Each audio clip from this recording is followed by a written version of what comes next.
We're pleased to welcome now Gregg Harper, former congressman who represented Mississippi's 3rd District. Congressman, good to see you, sir. Thanks for coming in. Hey, Gerard, great to be back with you, and love the title of former. You know, it's just, it sure makes life a whole lot easier, doesn't it? Man, what a mess it is. Good grief. I didn't think, I've been 6 years without a death threat and social media sober for 6 years, so life is good. And man, what a fun time to be covering this. Isn't it, though? Wow. For those of us who are political junkies, I don't know that it could be any better. I mean, think about what you and I and the country have witnessed going back to the first debate between Biden and Trump. And then, you have the assassination attempt, the convention that, you and I were there in Milwaukee, and then the political coup by those Democrats wanting to save democracy and put forth a woman who hadn't gotten a single vote from any primary. And now that wave, having Tim Walz and, you saw, Kamala just kind of peak. You could see it. You could feel it by the end of September. And now here we are. We're less than 2 weeks out. And it's, this one just feels like it's trended former President Trump's direction. And so we'll see. But it's I just don't know that they can pull anything off. I mean, I don't think we're going to buy into any Russian collusion this time around or whatever else that they may try to come forth with. It's just they have no shame, but we'll see how this goes out. But I feel pretty good on President Trump right now. Yeah. It's trending his way. You look at the betting markets, the cryptocurrency markets, the indicators, and these people are pretty smart. They know what they're looking at. And I just saw that the decision desk for the Hill, the rag out of D.C., for the first time now has Trump in the lead. That's just like a day or two ago. So they have him at a 48% advantage in their publication. I know it hurt them to have to put that down, but that's what they're saying right now. Well, I mentioned earlier in the program, in the same vein, The Economist, which, of course, is a publication out of the UK, something I have been a subscriber to for a couple of decades. They, too, are predicting an outcome in favor of Mr. Trump. And again, same thing. It's got to paint them because they write lots of articles where they blast him and his economic policies in particular. But now they're coming forward and saying, it just looks like it's leaning more in his favor. Yeah, but Gerard, think back to when Biden's still going to be the guy. The best insurance policy he had was his vice president was Kamala Harris. And everybody said she was, not good. Yeah. And that was his best protection he had to keep the nomination. So one day we'll find out what really happened. We pretty much, I think, know. But she can't answer a question. And did you like the Al Smith dinner? I know you enjoyed that. I did. I watched it, and whoever wrote Mr. Trump's speech, I thought was brilliant, honestly. And I think that boosted his prospects. And meanwhile, she mails in this creepy video. Oh, it was terrible. Yeah, it was. What was she thinking? I don't know. But if you had to pick one thing out of the dinner, it's when he said, and Governor Walz, couldn't be here tonight, but he'll say he was. Say he was in. It was perfect, and that's all done in the vein of the good fun and the needling each other that it's supposed to be. And that's the way it's supposed to be. Who would have thought they'd had a meltdown over Trump serving fries and working the line at McDonald's? I mean, unbelievable. Their heads blew up. It's another brilliant political move. Yeah, let's be honest. It was brilliant. Yeah, and they're trying to figure out, okay, did she really work at McDonald's when she was a young person or not? And anyway, it's kind of fun to watch. Well, they pressured him to release his tax returns. Let's get hers. Her tax returns would reflect. Would have W-2s in there that says she worked at McDonald's. Somebody's got those records somewhere. Of course they do. Or they don't. Why even, if it's not true, though, Congressman, why say that? What benefit do you get by saying, I was a fry cook at McDonald's? Why? But look, we see that with Walz, everything he did, and we see the plagiarism that Harris has, had in the past. Yeah. And of course, she was working for the right boss because Biden was the kind of the king of that. So, I don't see how the country can endure 4 years of Kamala Harris, and and not talking about personalities, just talking about policies and what's going on. We have suffered as a country for the last 3.5, almost 4 years, and so, and I kind of look, Trump sometimes is, maybe difficult on his personality, for some folks. I get that, but nobody in the history of American politics has ever endured what this man has endured. Agree. And is standing. I mean, I'd have been curled up in the corner after the first one of these things, and he is just saying, bring it. And every time they hit him with something, his numbers go up. Yeah. It's like nothing I've ever seen. And so I'm just, we're just hoping this one will turn out with a good victory in a little less than 2 weeks. And like you said, it just doesn't get any better than this. I think it just feels like that she is plateaued. And what I mean by that is, what further messaging do you have to deliver? What more case can you make to compel people to support you? I think you've run out. What's left? She's the joy tank is empty. Yeah, right that ran now. its course. That's done. And of course, they did get a boost, no doubt. The change of Biden. But I'm wondering right now if some of them are saying, we'd have been, number one, they'd have been better off if Biden had never debated. No doubt. And if Biden was still the nominee, they'd be in a better position today. And Little buyer's remorse, perhaps? Yeah, you're seeing it just a little bit, aren't you? Yeah, I believe so. And, when you think about this, we know, not only do we want to know if the 25th Amendment was threatened, which we feel pretty certain it was, but we also know that somebody set him up to get him on the debate stage. And so that combination right there behind the scenes, it'll be a great read one day. Well, we said it here on the program, and we saw it announced that he was going to debate prior to the convention.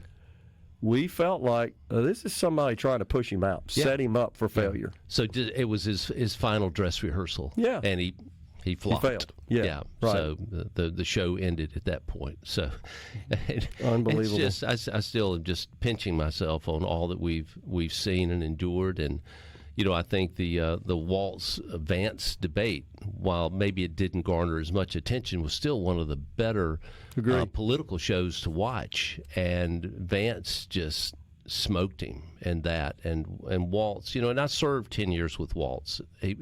Nice enough guy, but would have been viewed in the House as not being liberal enough. He would have been viewed as a little bit more of a moderate. And then governor, he goes as hard left as you can go, to the point that people are leaving Minnesota. As you read statistics and articles about him and his performance there, people are trying to get out. He's not popular as a governor. No. Why would you pick an unpopular governor? And are you seeing much of him? No. Where is he? I think they've learned to sort of suppress his appearances and his exposure, that it's negative for the campaign. But the guy off Saturday Night Live that emceed the Al Smith dinner, though, he's probably hoping that he hangs around a little longer. He was awesome. He's spot on. He was perfect with it. I totally agree. Yeah, it just seems like, Congressman, I mean, you've run campaigns, you've been involved in campaigns. Lots of missteps in this campaign, such as not attending the Al Smith dinner as an example. And you're, like you said, you're already starting to see some of the finger pointing behind the scenes that you're hearing rumblings about. So that's why people are positioning themselves right now to say, well, she didn't follow my advice, or she should have done this, should have done that. And it's going to be one that I think will be up really late on election night, but we won't be sleepy. Yeah. I'm not sure we'll know election night. I don't know. I mean, it just depends on how these trends go. Now Trump has polling data that has him ahead in all the battleground states, although narrowly. Yep. But the trend has been moving that direction. So even if it's a narrow lead, the swing in just the last 2-3 weeks has been noticeable, and it's continuing that way. Well, now they're saying, Kamala Harris specifically said, he doesn't have the stamina. And so did Tim Walz. He doesn't have the stamina, and it was stated on a day that she took off from the campaign, which was yesterday.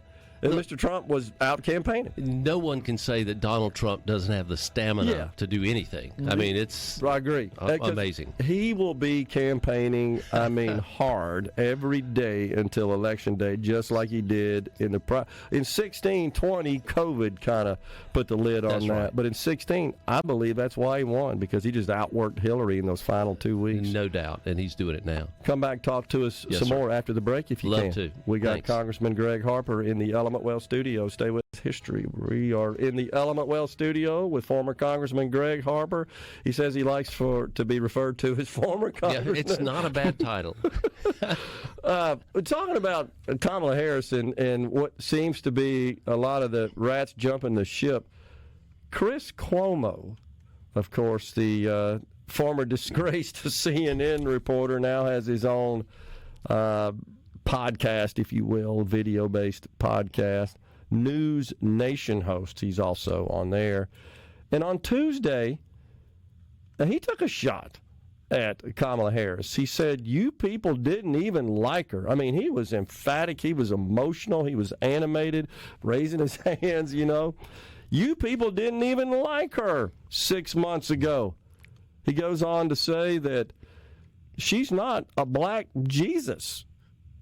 All of a sudden, you think she's a black female Jesus the way former President Barack Obama was black Jesus in his day.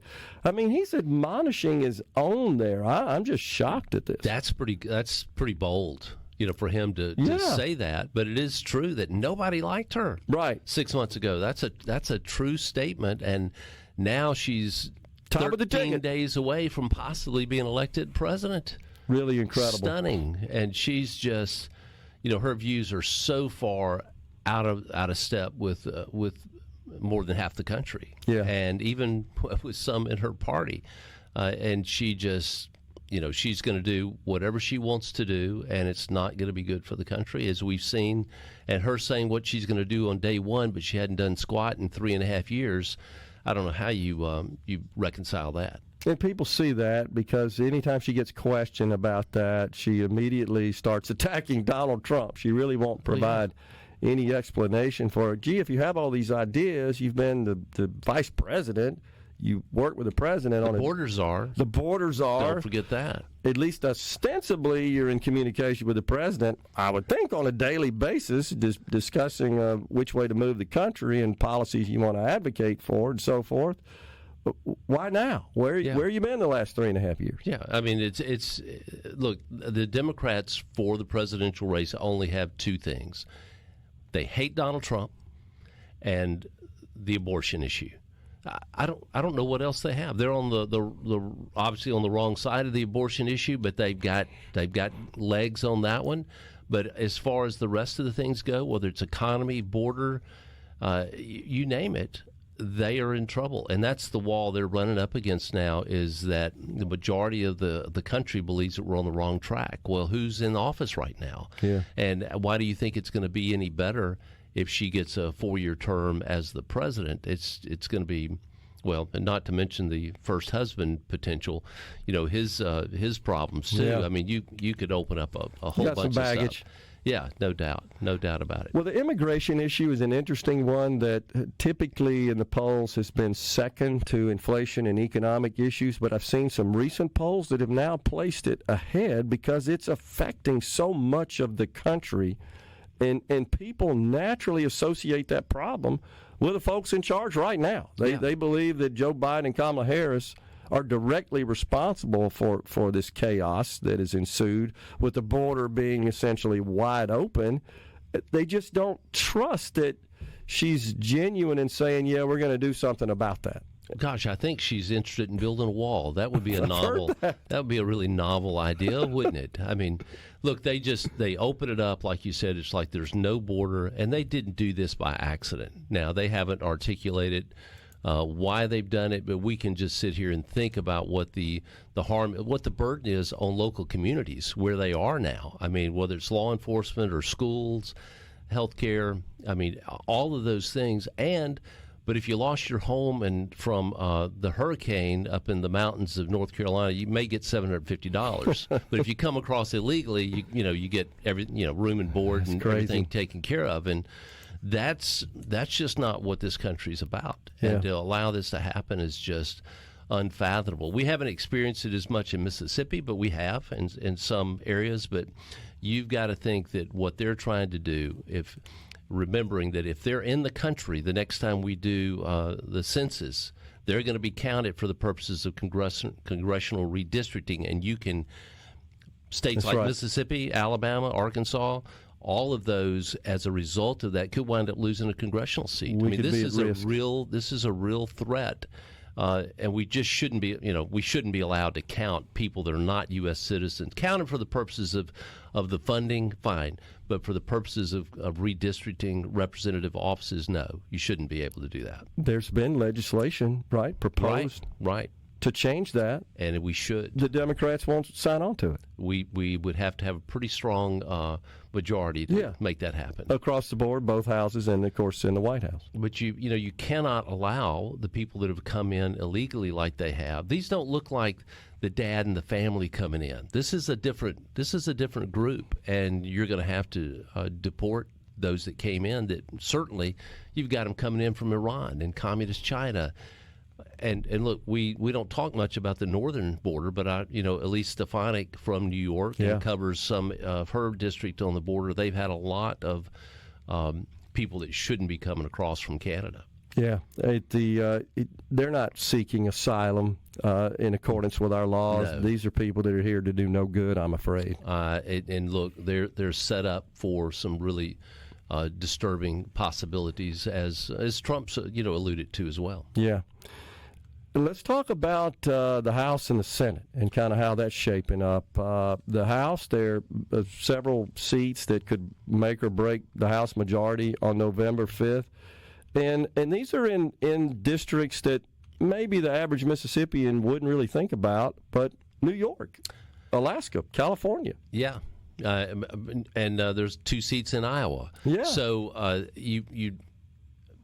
but those are Republican-held seats. Ken Calvert from California is one of those House members that's in a very competitive race. He's been in for a good while. He's an excellent House member. And a month ago, we were at a dinner together, and he said at that point, mid-September, his opponent spent $20 million. And Kim was going to have to spend about 10.